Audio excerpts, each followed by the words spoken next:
कहानी की शुरुआत होती है थाईलैंड के एक गांव के इलाके में, जहाँ लोग अपनी रोजमर्रा की जिंदगी आराम से जी रहे थे। वहीं जंगल के पास कुछ जवान लड़के नदी से पकड़े हुए मेंढकों के साथ खेल रहे थे, पर तभी उन्हें एक बहुत बड़ा अजीब सा अंडा मिला जो उन्होंने पहले कभी नहीं देखा था। थोड़ा चौंक कर उन लड़कों ने उस अंडे को छूने का फैसला किया। उनसे थोड़ा दूर एक मछुआरे ने नदी के कोने पर पानी में कुछ अजीब सी चीज अपनी तरफ आती हुई देखी। उसी पल पानी के बिल्कुल नीचे से एक बहुत ही बड़ा डरावना जीव बाहर निकला और इतनी जोर से दहाड़ा कि वहां मौजूद हर इंसान की रूह कांप गई। सब लोग डर से जम गए। जो मंजर वो मछुआरा देख रहा था उससे शौक के मारे वो बिल्कुल हिल भी नहीं पाया। लेकिन अजीब बात ये थी कि मॉन्स्टर ने उसे पूरी तरह इग्नोर कर दिया और सीधा उन जवान लड़कों की तरफ बढ़ गया जो उसके बच्चे के अंडे को छू रहे थे। इसके कुछ घंटों बाद सुबह के वक्त हम देखते हैं कि एक लोकल डिटेक्टिव हमले की जगह पर पहुंचा, जहां उसे पता चला कि एक लड़का जिंदा बच गया था, लेकिन वो इतने गहरे सदमे में था कि कुछ भी बोल नहीं पा रहा।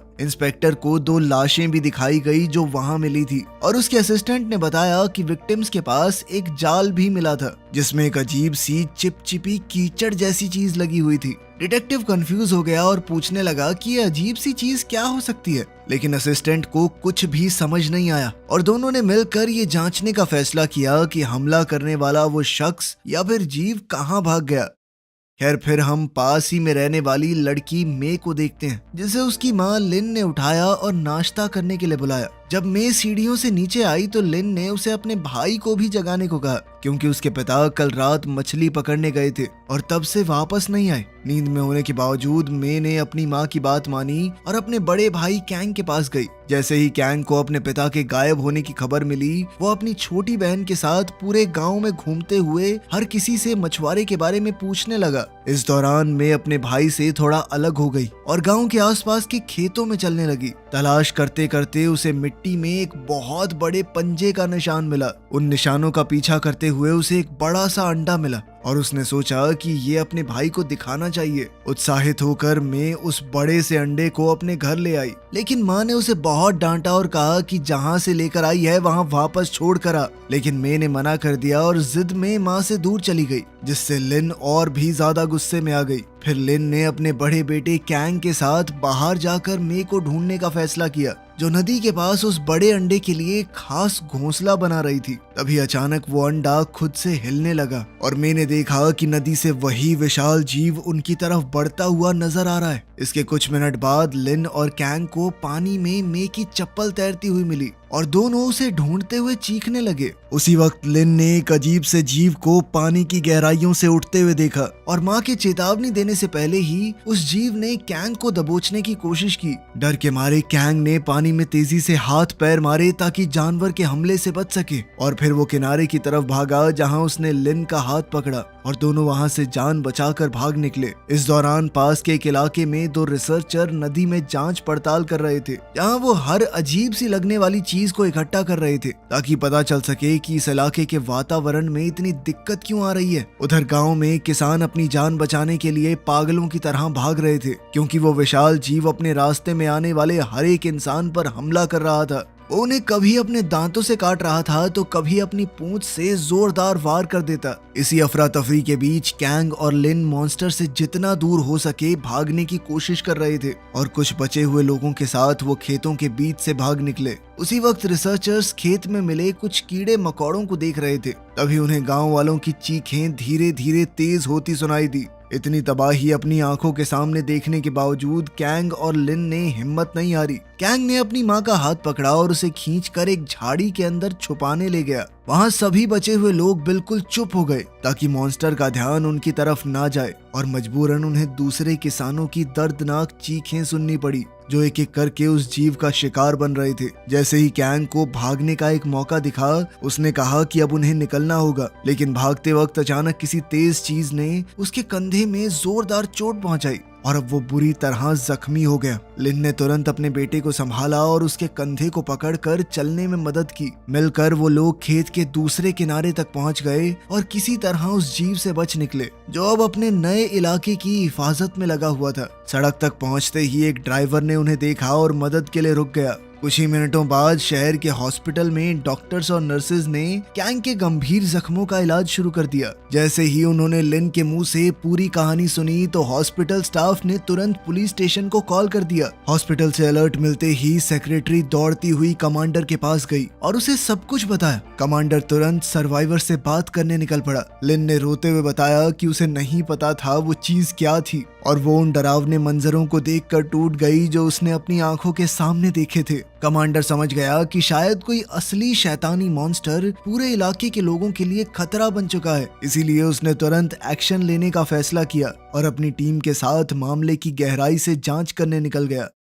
इसी बीच शहर के एक मोहल्ले में एक जवान लड़का आराम से फोन बूथ में कॉल कर रहा था। तभी नदी का वो जीव अचानक सामने आ गया और लड़का घबराहट में वहां से भाग निकला। अगली सुबह इंस्पेक्टर जेम्स को एक और कॉल आई और वो उस जगह पहुंच गया जहां कई लोगों ने म्यूटेंट मॉन्स्टर के हमले को अपनी आंखों से देखा था। इंस्पेक्टर ने पूछा कि उन्होंने उसे पहले क्यों नहीं बताया, तो आदमी ने बताया कि बहुत तेज बारिश होने की वजह से सिग्नल टावर में प्रॉब्लम आ गई थी, हमारे फोन में सिग्नल ही नहीं आ रहा था। अब उसके असिस्टेंट ने बिना वक्त गवाए अपने बॉस को अब तक की सारी जांच के बारे में बता दिया। फिर थोड़ी देर बाद दोनों ने एक इंसान की लाश की जांच की जिसका चेहरा पूरी तरह बर्बाद हो चुका था। बाद में हम देखते हैं कि तेज बारिश के दौरान एक जवान कपल अपनी गाड़ी में सफर कर रहा था। तभी अचानक नदी का मॉन्स्टर उन पर टूट पड़ा और पूरे मोहल्ले में अफरा तफरी मच गई। अब लोग डर के मारे भाग रहे थे ताकि वो उस मॉन्स्टर का शिकार न बन जाए। अगली सुबह इंस्पेक्टर एक कॉफी शॉप में अपने असिस्टेंट के साथ बैठा बात कर रहा था कि तभी उन्हें एक और हमले का अलर्ट मिला।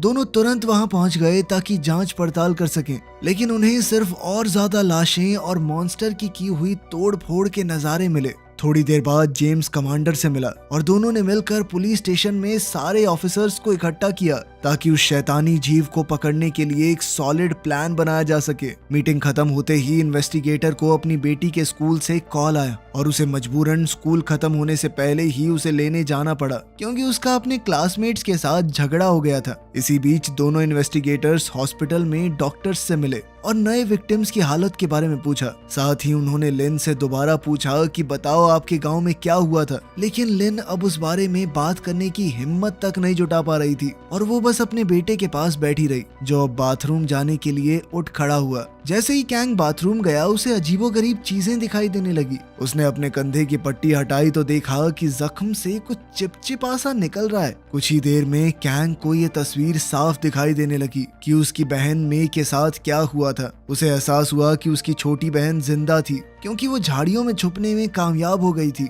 बेचैन होकर कैंग अपनी माँ को बताने के लिए दौड़ा और एक कागज पर लिखकर बताया कि उसे पता है मॉन्स्टर कहाँ पर है। उसी वक्त कमांडर ने कुछ गार्ड्स और हिम्मत वाले लोगों को इकट्ठा किया जो उस जीव का सामना करने को तैयार थे। जैसे ही उन्हें दुश्मन की लोकेशन का अलर्ट मिला वो सब उसे ढूंढने निकल पड़े।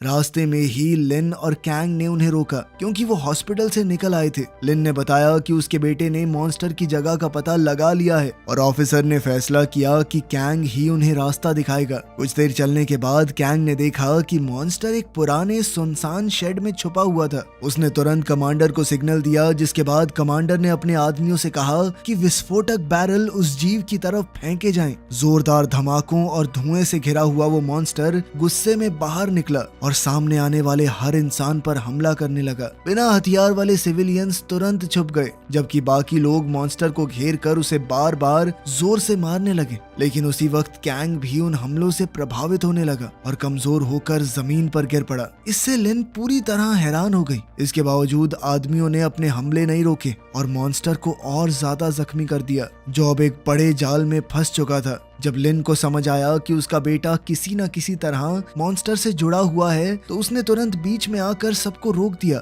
और कहा कि वो अपने बेटे की जान इस तरह खतरे में नहीं डाल सकती। कमांडर ने महसूस किया कि लिन सच कह रही है, इसीलिए उसने फिलहाल के लिए मॉन्स्टर को जिंदा कैद करने का फैसला किया। उसने अपने असिस्टेंट को वहां की जिम्मेदारी दी क्योंकि उसे पुलिस स्टेशन में चल रही एक और परेशानी को सुलझाने जाना है। दूर एक और जगह पर दो पुलिस वाले बारिश के बीच एक सड़क पर गाड़ी रोक कर खड़े खड़े हो गए और सोचा कि बारिश थोड़ी कम हो जाए तो आगे बढ़ेंगे। तभी उनकी नजर एक विशाल काय अंडे पर पड़ी। वो उस अंडे को ध्यान से देख ही रहे थे, तभी अचानक मे उनके सामने आ गई और उन्हें चौंका दिया। बिना वक्त जाया किए ऑफिसर्स ने तुरंत इंस्पेक्टर को कॉल करने का फैसला किया, लेकिन लड़की गहरे सदमे में थी, किसी भी सवाल का जवाब नहीं दे रही थी। कुछ ही देर बाद एक पुलिस ऑफिसर ने बताया कि उन्हें जमीन पर एक बड़ा सा अंडा मिला है और जैसे ही इन्वेस्टिगेटर ने उस अंडे का साइज देखा, उसका चेहरा एकदम सुन्न पड़ गया। अब उसने सोचा कि इस बड़े से अंडे को अपनी कार में रख लेता हूँ और मे को साथ ले जाऊंगा। मे चुपचाप जाकर जेम्स की बेटी के साथ बैठ गई। पुलिस स्टेशन में लोगों के बीच फैली घबराहट के दौरान कमांडर अपनी सेक्रेटरी से बात कर रहा था। सबकी सुरक्षा के लिए उसने फैसला किया कि जब तक सिचुएशन कंट्रोल में नहीं आती, तब तक सभी नागरिक शहर के मंदिर में चले जाएं। मॉन्स्टर को पकड़ने के बाद पुलिस ने उसे पिकअप ट्रक के बोनट पर रख दिया। वहीं लिन दूसरे लोगों को रोकने की कोशिश कर रही थी कि वो मॉन्स्टर को और ज्यादा चोट ना पहुंचाए, क्योंकि कैंग हर एक हमले का दर्द महसूस कर रहा था। लेकिन ज्यादातर लोगों को मॉन्स्टर से नफरत थी, वो उसे नुकसान पहुंचाना चाहते थे और बेचारी लिन बस बेबस होकर उन्हें टोकने लगी। उसे समझ नहीं आ रहा था कि वो क्या करे। उधर अपनी कार में इंस्पेक्टर अपनी बेटी के साथ उनके खराब रिश्ते के बारे में बात करने लगा। तभी अंधेरे में उसके असिस्टेंट ने कुछ आता हुआ महसूस किया। जब सबने मिलकर देखने की कोशिश की तो उनके सामने एक बहुत ही बड़ा जीव था और तब उन्हें समझ आया कि शहर पर जो हमला हुआ था वो तो असल में एक बच्चे ने किया था, क्योंकि असली बड़ा मॉन्स्टर तो उनके सामने खड़ा था। घबराहट में पुलिस वाले भागने लगे लेकिन बच नहीं पाए। वहीं दूर से गोली की आवाज सुनते ही जेम्स ने डिसाइड किया कि उसे देखना होगा क्या हो रहा है। वो जोर जोर से अपने असिस्टेंट को पुकारने लगा, जो उसे एक एम्बुलेंस के अंदर बैठा हुआ मिला। कंफ्यूज होकर जेम्स ने व्हीकल के आसपास के इलाके को चेक करना शुरू किया। जैसे ही उसकी नजर उस खतरनाक जीव पर पड़ी, वो डर से कांप उठा और अपने कलीग के साथ छुपने की कोशिश की। अब अपनी बेटी को बचाने के लिए उसने व्हीकल के रेडियो का इस्तेमाल करके वार्न किया कि मॉन्स्टर पास ही है और दोनों लड़कियों को ऑर्डर दिया कि बिल्कुल चुप रहें और हिले नहीं। लेकिन प्रॉब्लम ये हुई कि पैम, जो उसकी बेटी थी, वो मॉन्स्टर को देखकर डर गई और वो जीव गाड़ी पर हमला करने लगा। उसी वक्त उनके पास जो अंडा था वो लगातार हिलने लगा, जैसे अभी टूटकर कुछ बाहर आने वाला हो। इंस्पेक्टर समझ चुका था कि उसकी बेटी किसी भी पल इन हमलों का शिकार हो सकती है, तो उसने हिम्मत जुटाई और मॉन्स्टर पर गोलियां चलानी शुरू कर दी। इसी वजह से वो विशाल जीव जेम्स की तरफ मुड़ गया और उसे मारने की कोशिश की, लेकिन जेम्स ने वक्त पर अपना बचाव कर लिया। इसके तुरंत बाद इंस्पेक्टर नदी की तरफ भागने लगा। अपने दोस्त की मदद के लिए असिस्टेंट ने एम्बुलेंस से एक ऑक्सीजन टैंक निकाला। दुश्मन के करीब पहुंचकर उसने वो टैंक मॉन्स्टर की तरफ फेंका ताकि उसे धीमा किया जा सके, लेकिन मॉन्स्टर लगातार गाड़ी की खिड़कियों पर हमला करता रहा ताकि अपने अंडे को वापस हासिल कर सके। अब पैम का डर बढ़ता ही जा रहा था। पैम ने खिड़की बंद करने की कोशिश की, लेकिन वो कामयाब नहीं हो पाई और मॉन्स्टर ने अपने सर से जोरदार हमला करके गाड़ी का एक हिस्सा तोड़ दिया। उसी वक्त असिस्टेंट ने ऑक्सीजन टैंक पर गोली चला दी और जोरदार ब्लास्ट से मॉन्स्टर का ध्यान अपनी तरफ खींचा।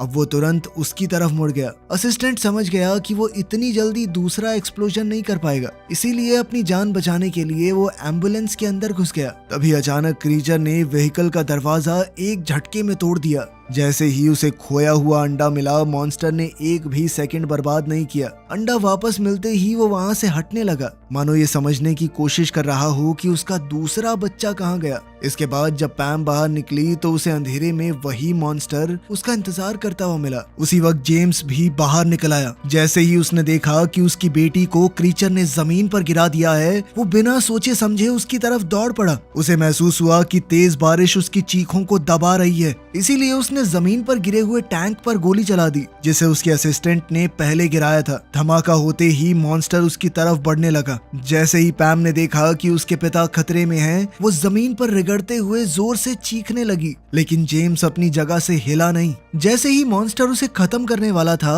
उसे अपने दूसरे बच्चे की मदद की चीख सुनाई दी, जो भीड़ के बीच ट्रक में अभी भी फंसा हुआ था। इसीलिए मॉन्स्टर तुरंत अपने बच्चे को बचाने के लिए भागा। अब जेम्स ने एक पल भी जाया नहीं किया और अपनी बेटी को बाहों में उठाकर वहां से दूर निकल गया। कुछ मिनटों बाद वो विशालकाय क्रीचर शहर में पहुंच चुका था, जहां एक छोटी लड़की ने उसे अपने घर की खिड़की से देखा। उसी वक्त जेम्स ने भी कमांडर को कांटेक्ट किया और मॉन्स्टर के आने की चेतावनी दी। कमांडर समझ चुका था कि वक्त बहुत ही कम है, इसीलिए उसने तुरंत सबको मंदिर की तरफ जाने का ऑर्डर दिया और लोगों ने जल्दी जल्दी शहर खाली करना शुरू कर दिया।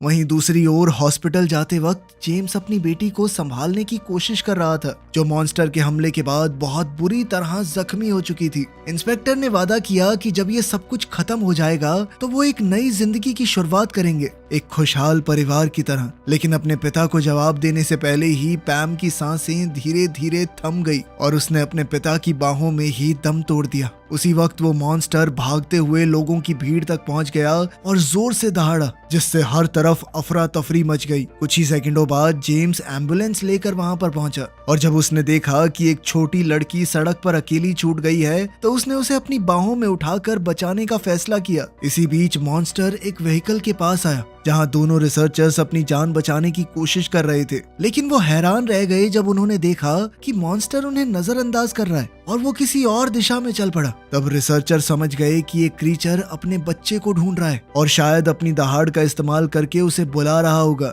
इसीलिए उन्होंने सैनिक से रेडियो लेकर कमांडर को पूरी बात समझाई। वहीं दूसरी ओर उस वक्त कैंग ने भी एक्शन लेने का फैसला कर लिया। अपनी मां को आखिरी बार गले लगाने के बाद वो लड़खड़ाते हुए ट्रक की तरफ बढ़ा, जहां उसने बेबी मॉन्स्टर पर हमला किया ताकि बड़े क्रीचर का ध्यान अपनी तरफ खींच सके। आखिरकार कैंग ड्राइवर सीट पर बैठ गया और निकलने की तैयारी करने लगा, जबकि उसकी मां दूर से बस की तरफ भाग रही थी। कुछ ही सेकंडों में तेज रफ्तार से सड़कों पर दौड़ते कैंग ने बच्चे की चीखों का फायदा उठाकर बड़े मॉन्स्टर का ध्यान अपनी तरफ खींच लिया और वो उसे लगातार दूर ले गया। अगली सुबह कमांडर ने प्रेस कॉन्फ्रेंस में मीडिया के सामने अपना बयान दिया और पुलिस स्टेशन के बाकी ऑफिसर्स के साथ मिलकर ये फैसला किया कि पूरी रात की सच्चाई को छुपा दिया जाएगा। उन्होंने कहा कि जो भी वीडियो लीक हुई हैं वो सिर्फ एक अंडरग्राउंड फिल्म की रिकॉर्डिंग्स हैं और शहर पर किसी असली मॉन्स्टर ने हमला नहीं किया। इसी बीच शहर के बीच में मे अपनी मां से मिली और दोनों ने सुकून के साथ एक दूसरे को गले लगा लिया, जबकि जेम्स अपनी मर चुकी बेटी को अलविदा कह रहा था। उस पल जेम्स को कमांडर के साथ हुई बात याद आई, जिसमें कमांडर ने उसे कहा था कि क्रीचर की मौजूदगी को राज रखा जाए,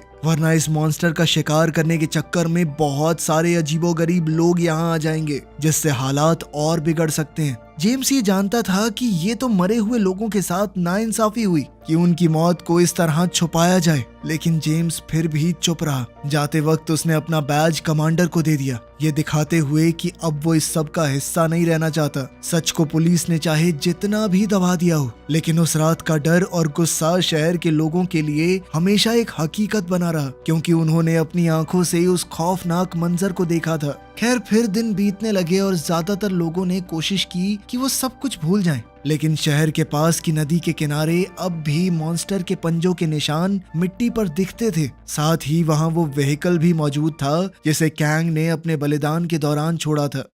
फिर पूरे 5 साल बाद जेम्स वापस शहर के बाहर के इलाके में काम पर लौट आया और उसने मे पर नजर रखने का फैसला किया, क्योंकि उस रात जब वो क्रीचर के अंडे के पास मिली थी तब से उसका व्यवहार बड़ा अजीब सा था। उस रात जेम्स ने चुपके से मे का पीछा किया और नदी के किनारे पहुंचा, जहां उसने देखा कि मे कई सालों से एक तरह की रस्म कर रही है और वो अपने परिवार के फार्म से लाई हुई एक बकरी को बड़े मॉन्स्टर को खिला रही थी। अब जेम्स समझ चुका था कि ये लड़की उस खतरनाक जीव को कंट्रोल कर रही है, इसलिए जेम्स ने घात लगाकर हमला करने का प्लान बनाया। रात के अंधेरे में हाथ में जलती हुई मशाल पकड़कर उसने मे को चौंका दिया। तभी बेबी मॉन्स्टर को लगा कि उसकी मालकिन पर हमला हो रहा है, इसीलिए वो तुरंत जेम्स की तरफ कूदा और उस पर हमला करने की कोशिश की, लेकिन जेम्स बहुत तेज था। उसने मशाल से मॉन्स्टर के चेहरे का एक हिस्सा जला दिया, जिसके बाद क्रीचर ने उसे दूर फेंक दिया। मे ने बात को संभालते हुए क्रीचर को वापस जाने का हुक्म दिया, लेकिन जेम्स रुकने वाला नहीं था। उसने अपनी गाड़ी में लगा हुआ एक्सप्लोसिव चला दिया और इस धमाके ने टारगेट को जमीन पर गिरा दिया। इसके तुरंत बाद जेम्स ने ट्रक का दूसरा बम भी एक्टिवेट कर दिया और जब वो छोटा मॉन्स्टर जमीन पर बेहोश पड़ा था तो वो अपनी बंदूक से उसे खत्म करने की तैयारी करने लगा। तभी मैं दौड़कर क्रीचर के पास पहुंची और उसे शांत करने की कोशिश की। उस मंजर को देखकर जेम्स को मंदिर के एक मॉन्क की बात याद आई, जिसमें उसने कहा था कि गुस्से को दिल के फैसलों पर हावी नहीं होने देना चाहिए। उसी वक्त बड़ा मॉन्स्टर भी जेम्स के पास आ गया और जेम्स को एहसास हुआ कि बदला लेने से उसकी बेटी वापस नहीं आएगी। इसी एहसास के साथ उसने वहां से चले जाने का फैसला किया। इसके बाद जेम्स ने शहर में जो कुछ भी हुआ था उसके जवाब ढूंढने के लिए उस इलाके के सबसे ऊंचे पहाड़ों की तरफ सफर किया। वहां पहुंचकर उसे एक गुफा मिली जिसके अंदर बुद्ध का एक पुराना सा मंदिर था। और उसके पास ही दीवार पर कई सारी ड्राइंग्स बनी हुई थी जिसमें एक डरावने जीव की तस्वीरें भी थी। ऐसा लग रहा था कि वो हजारों सालों से इस जमीन पर घूमता रहा हो। आखिर में मूर्ति के सामने जल रही सारी मोमबत्तियां बुझ गई थी और जैसे ही जेम्स ने पीछे मुड़कर देखा तो उसे एहसास हुआ कि वो उस विशालकाय जीव के सामने खड़ा था। और तब ये खुलासा होता है कि ये जगह असल में उसका घर था। वीडियो पसंद आई तो लाइक कर देना, चैनल को सब्सक्राइब कर लेना। मिलते हैं अगली वीडियो में।